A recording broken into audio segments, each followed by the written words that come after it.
Right, the initial shockwave of COVID-19. Everyone glued to their phones, refreshing news feeds every 10 minutes. It felt like a collective anxiety spiral. Nan, exactly. And while we were all trying to stay safe, physically, someone else was busy exploiting that fear digitally.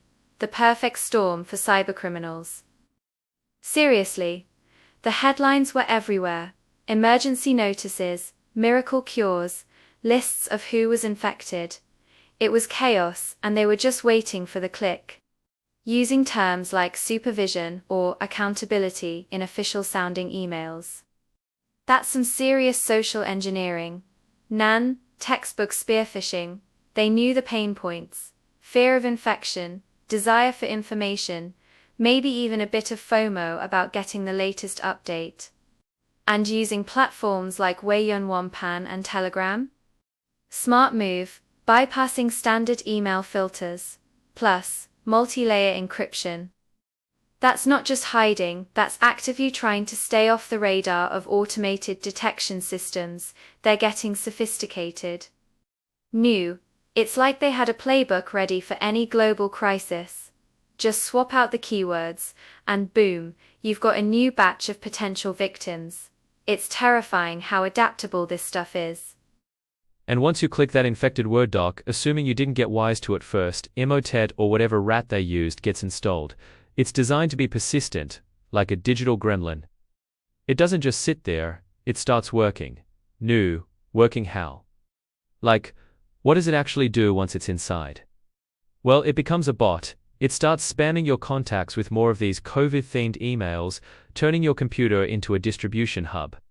Then it starts quietly harvesting data, passwords, browsing history, any documents it can find. All packaged up and sent back to the bad guys. It's a silent thief in your machine. New. So, it's not just about stealing money directly sometimes. It's about building a network of compromised machines, a botnet, to spread the malware further or gather intel. That's nasty. It's like the virus is multiplying itself in the digital world. Exactly. It's so much faster than the physical virus. One click, and suddenly you're part of the problem, spreading the infection without even knowing it. And the emotional hook is just perfect. Who wouldn't want to know if they're safe, or how to protect their family? That's where the rubber meets the road for these attackers. Nan, it's high-efficiency spearphishing. Because the topic is so relevant and urgent, the success rate skyrockets compared to generic scams.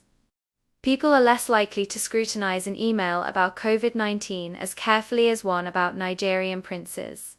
The context lowers the guard significantly. Mu, it's a masterclass in exploiting human psychology during a crisis. You're stressed, you're looking for answers, and suddenly there's an email offering them. It's incredibly effective because it plays right into our natural responses. It's not just a technical attack, it's a psychological one. So, the obvious answer is education, right?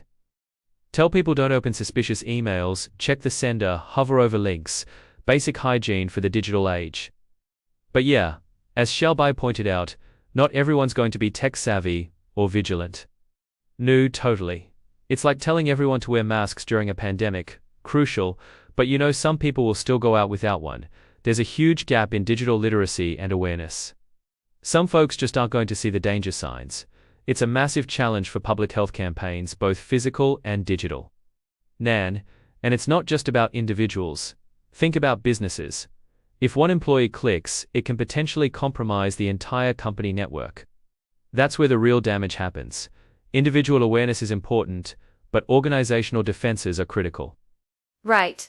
So shifting gears to the enterprise side. What are the big players suggesting? Training makes sense, but how do you keep that engaging and effective? And updating policies sounds easy, but implementation is always the tricky part. Nan, exactly. Menlo Securities Guru Swami hits the nail on the head with regular training and policy updates. But Edgewise's Smith brings in the heavy artillery, microsegmentation and zero trust. These aren't just about stopping the initial infection, they're about containing the damage if it gets through. Microsegmentation means breaking the network down into smaller, isolated zones. If one zone is compromised, the malware can't easily jump to others. It limits the blast radius. New. Okay. Micro-segmentation I get, like putting up walls inside the castle. But zero trust sounds intense. What does that actually mean in practice? Zero trust is the philosophy behind it. Forget the old model where you trusted your internal network. Zero trust says, don't trust anyone, anywhere, until you verify. Every single request to access a resource, whether it's from inside the firewall or outside, needs to be authenticated and authorized. No automatic passes based on IP address or device type. It's a fundamental shift in thinking. New. So, it's like saying, prove who you are and why you need to see this file, every single time. Even if you're logged in from your office desk. You still need to prove it again. That sounds super secure but also potentially annoying for users. Nan, it can be, which is why it requires good implementation and user experience design. But the security payoff is huge. It drastically reduces the risk of lateral movement after an initial breach. It forces attackers to constantly re-authenticate, making it much harder to move undetected. It's about minimizing the potential damage from any single point of failure. So, it's a two-front war really. Fighting the physical virus while simultaneously battling the digital ones that thrive on the same fear and uncertainty. It highlights how deeply interconnected everything is now. Nan. Precisely. And it's a constant arms race. As defenders adopt better strategies like zero trust, attackers will find new ways around them. It's Morgao Ichi, Dalgao Ijan. The magic grows taller by a foot, the way grows taller by a yard. The key is continuous adaptation and vigilance on both sides.